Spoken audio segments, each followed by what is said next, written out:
Hello everyone, welcome to another video. A very warm welcome, thank you so much for joining me. We are here back in the workshop. It's Friday, I've got the day off of the repair shop, it's a special day. We are having a break from the Defender progress. Look at it though, come on. That is coming together, isn't it?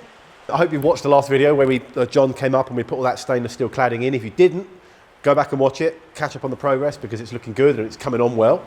I'm already speaking to John to try and get some other dates in the calendar so he can come up and we can have another day at it. Today, we are starting something very special.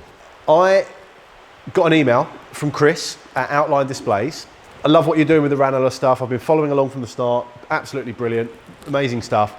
That logo needs to be in neon. It is crying out for it, the lovely curves and the beautiful shapes of it. And you know what? I could not disagree with him. He's absolutely right. It would look beautiful in a neon sign.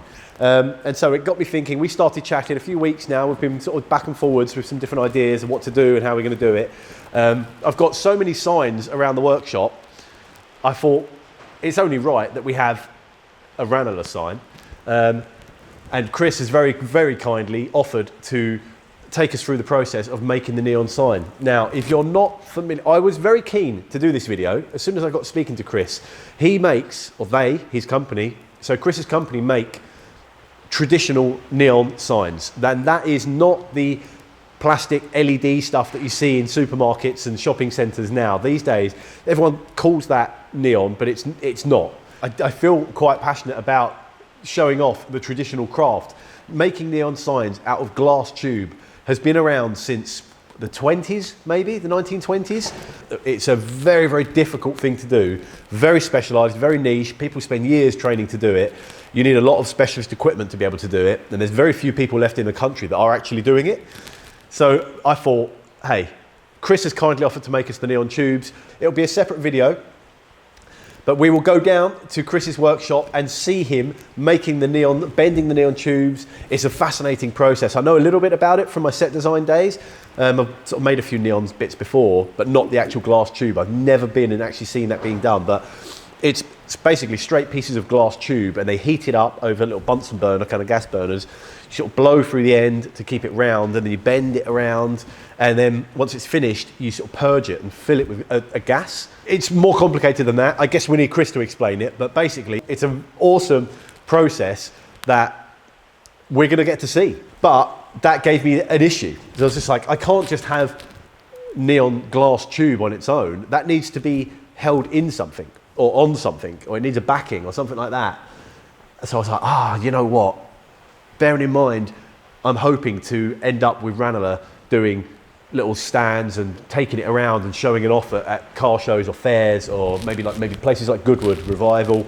I'm hoping to bring a few wheels around and show them off. Wouldn't it be cool to have a neon sign fixed in some metal lettering, very much like my Dom sign out the front, so that I could just hook it off the wall and bring it with me and no danger of breaking the glass. I've got to make this sign. So this video is going to be showing you step by step how I make these sort of trough letters. It's the same as that shooting star up there, the moon, there you go, there's a moon there, there's a cloud over there. I've got a few of them, I've made loads of them over the years, and it's actually exactly the same as, or very similar, to the repair shop sign.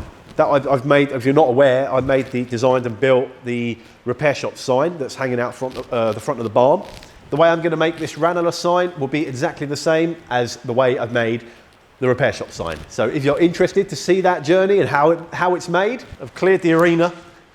We are ready to go. In that box there are all of the laser cut pieces that we need to weld together. So I'll pop you down, grab a crowbar, let's open up that box and see what we're working with.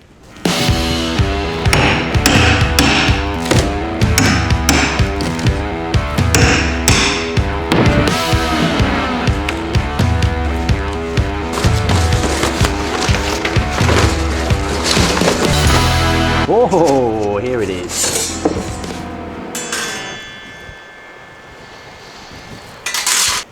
I've got to say a big thank you first of all to Par Weld because they make such awesome welders and welding equipment. I have wheeled back my welder from the repair shop. This poor thing has had such a hard life. It gets wheeled around that gravel and the mud outside the repair shop every morning. We're dragging it around, bumping it around over the mud. And it has done well, touch wood. Okay, touch wood.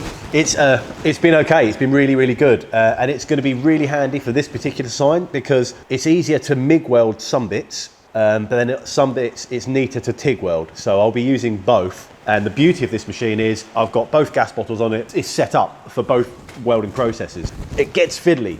Looking at all these intricate shapes, it's a bit of a minefield. Doing all of these bits in here, these tiny little bits, it gets really fiddly. And sometimes you need to be able to just weld with one hand. I'm holding it with my other hand, leaning on a part, holding it, clamping it together. And with TIG welding, quite often you need two hands. But we'll see. I'll show you that later on. But I just wanted to say a big thank you to Parweld because your welding machines are awesome. If anyone out there is getting into welding, have a look at their website, have a look at their stuff because they're brilliant guys. They're really, really good. Whilst I was getting it laser cut, speaking with Chris, he's working from one drawing that has the neon tubes laid over the top. When they're bending the glass tubes, they're fitting them to a paper printout of this drawing. So we've never met each other. We've both sent a file to each other. I've sent the file to be laser cut. He's printed the file and he's working towards that. So it's a little bit of an anxious time because if some file has changed and the scale has gone slightly wrong or something bad has happened, it will all not work because he's going to have made some of the glass pieces. I'm going to make this metal piece and we'll find out later on if they both match up and work. Because Chris knows, he's so confident where the glass tube is going to sit, he knows where the brackets are going to go. So they have little clips that hold the glass in place. So we've made these little small holes for the screws for those clips. And these big holes, they are for the actual glass tube to pass through. So the glass will come along on the front, do a little kick, turn around and go in through the hole, and then there'll be like an electrode that will come out the back. That's why I'm making my letters that thick. That's why I've also had these strips laser cut out of the same material. This is 0.9 mil mild steel, 20 meters, can you believe? The process is basically going to be cutting this into sections, forming it and bending it to the right shape to match this shape here, around under there and up there, offering it up, clamping it in position and then welding it in place. The first bit I'll probably do, looking at it now, is inside this arm.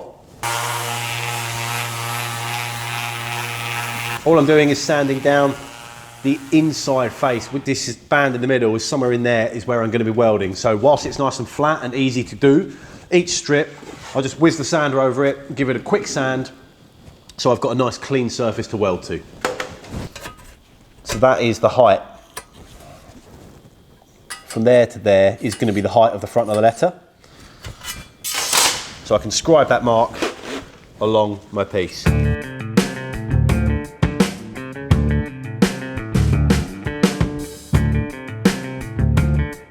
We're aiming for this curved piece first. That is it. As you can see, I've sanded down the middle, scribed my line that I know where to put that. So that's where the actual face is going to sit against. Simple thing, a few blocks of wood. I've got 3 or 4 blocks of wood, the same size as the front, what the front of the sort of trough section is going to be. So that means because I'm going to be doing all my welding from the back side, so actually I can put this face down and I can stand up my little blocks, put that there, and I know this table is nice and flat, so when it comes to welding and I've got this piece shaped to the right shape, pop that on there, flat to the table, and then weld it in place. The difficult bit is going to be bending this flat sheet to that shape. And there really is no magic trick with any of that. It is just a bit of steel tube. I've got a couple of different diameters, big one and a small one.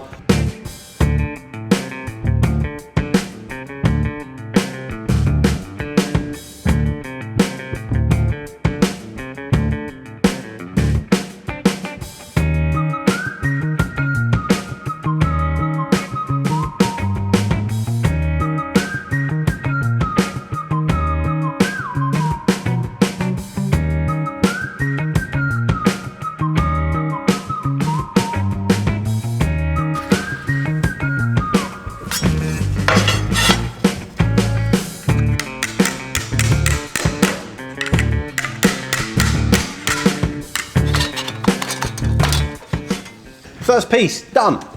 It'll go that way round. That's the depth of it from the front. That's the depth from the back. I won't weld that in yet though. Next thing to do is to measure up and make that second piece. make sure they both fit really nicely. I may even weld them both together out of the letter and then fit that in as one section. It's just easier to weld on the bench when I can actually get to everything. But I don't know, we'll see at the moment.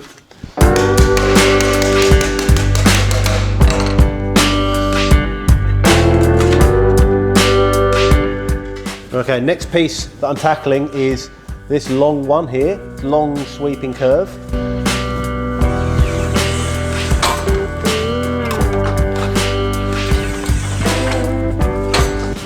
There you go. It puts a little curve on the panel.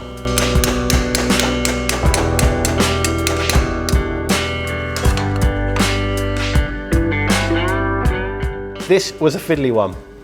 Super tight bend there at the end. That was really difficult. How satisfying is that? That's all of the internal pieces for the main letter R made. I'm going to go and have some lunch, and then after lunch we'll weld them all together and get them attached to the actual letter.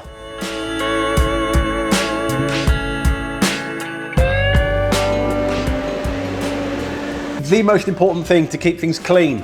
Just because this is brand new steel, it still needs to be scuffed up. See that nice shiny finish, that's what you want.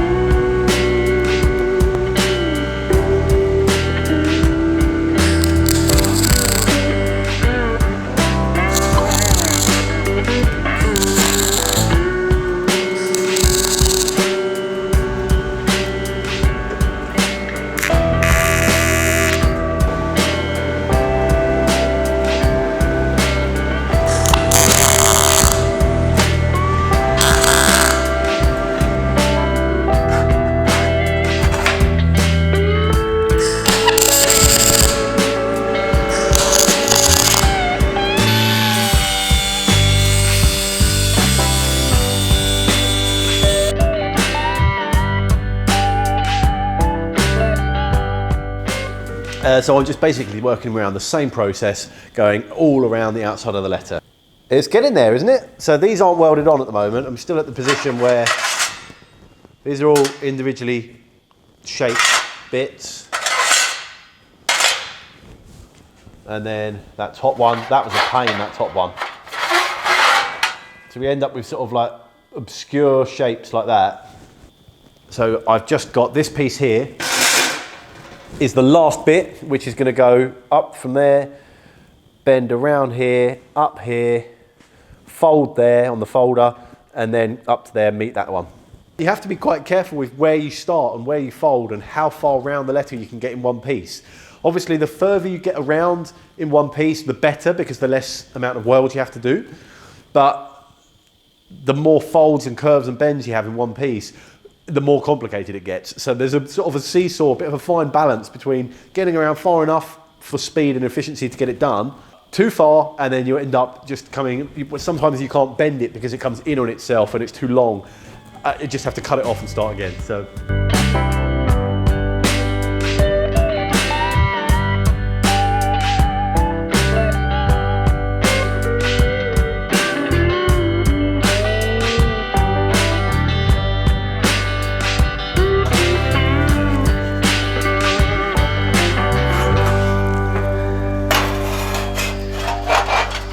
So close, look, fitting, matching up there, fitting really nicely all around there, all the way up.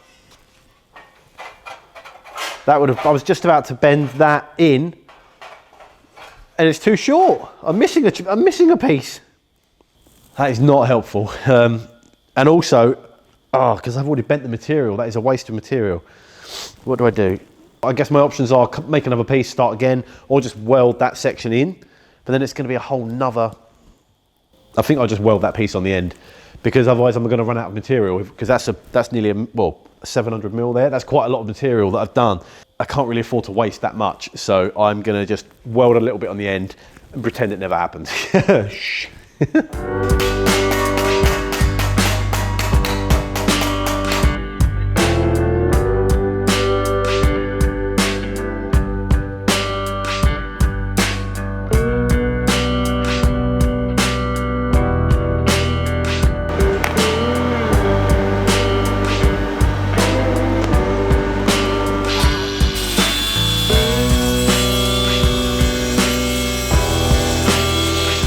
Let's pretend that never happened, okay?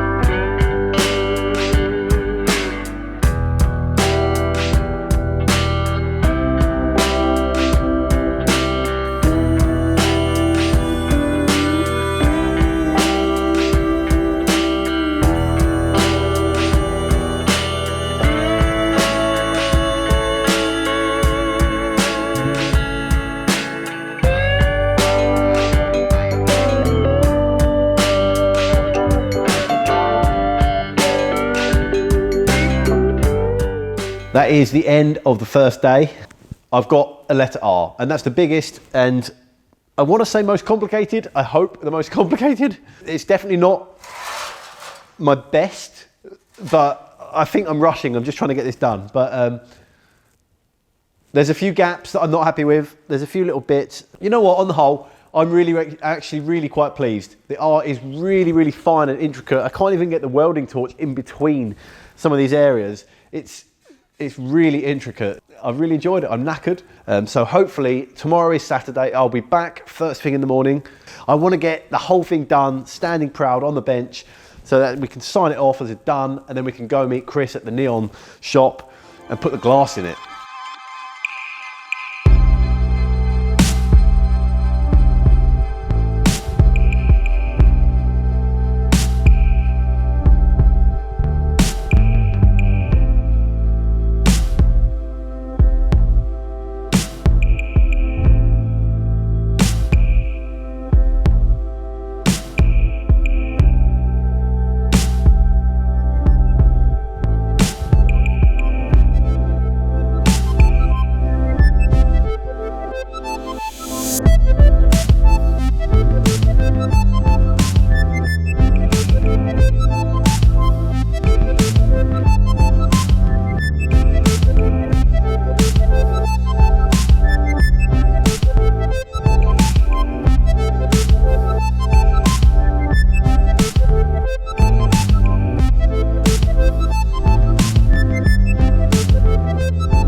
Last piece for now.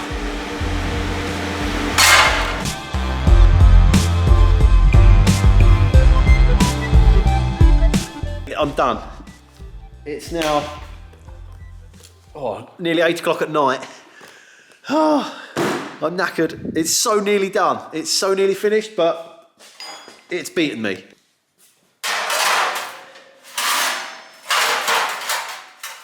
There's a lot of horrible welding that I need to grind down. And the biggest pain of this whole experience has been not being able to use my compressor. I've got so many nice fancy tools like this, and this, and this, that I would usually use to get in all the little nooks and crannies and file all the welds down, sand everything down really nicely so I can get a lovely finish over everything. Most importantly, as I go, so before I close up the letters, whilst I can still gain access, I sand everything down as I'm working through. Obviously, my compressor is at the repair shop, so all I've got is this pathetic little Bambi, a tiny little thing that can't run those power tools for more than about 2 seconds. So it's a bit rough around the edges, but what I'll do is I'll take these probably down to the repair shop and in my lunch break, fettle them a little bit and get them a little bit better. But it is what it is at this point, and it's not that bad. I am really chuffed. That is absolutely, without a doubt, the most complicated sign lettering that I've ever had to do. It's so small and fiddly, it's a real pain. Oh, that's gonna look so good once it's got neon inside and all the little gaps. It's gonna be beautiful.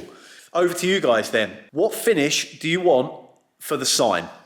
The options are glossy, full gloss paint, which is probably my least favorite option. I could just leave them to go rusty and have like a bare rusty finish. I could do like a fake aged rusty paint effect like on the repair shop sign. zinc plated, much like the Dom sign out the front. That's been sort of zinc plated, so almost galvanized. It leaves a nice metallic sort of finish. That would look quite nice with the red. It would sort of be slightly reflective. Any other ideas? Let me know. What finish you think would look best for this sign with a red neon inside of it? I look forward to hearing your opinions. You might think of something that I haven't ever thought of before. So thank you very much. Let me know what you think. I'd love to hear your thoughts. I hope you've enjoyed it. Thank you so much. Please subscribe because it helps me out, helps Dan out, it helps us all out. And I'll see you next time. Thank you. Bye-bye.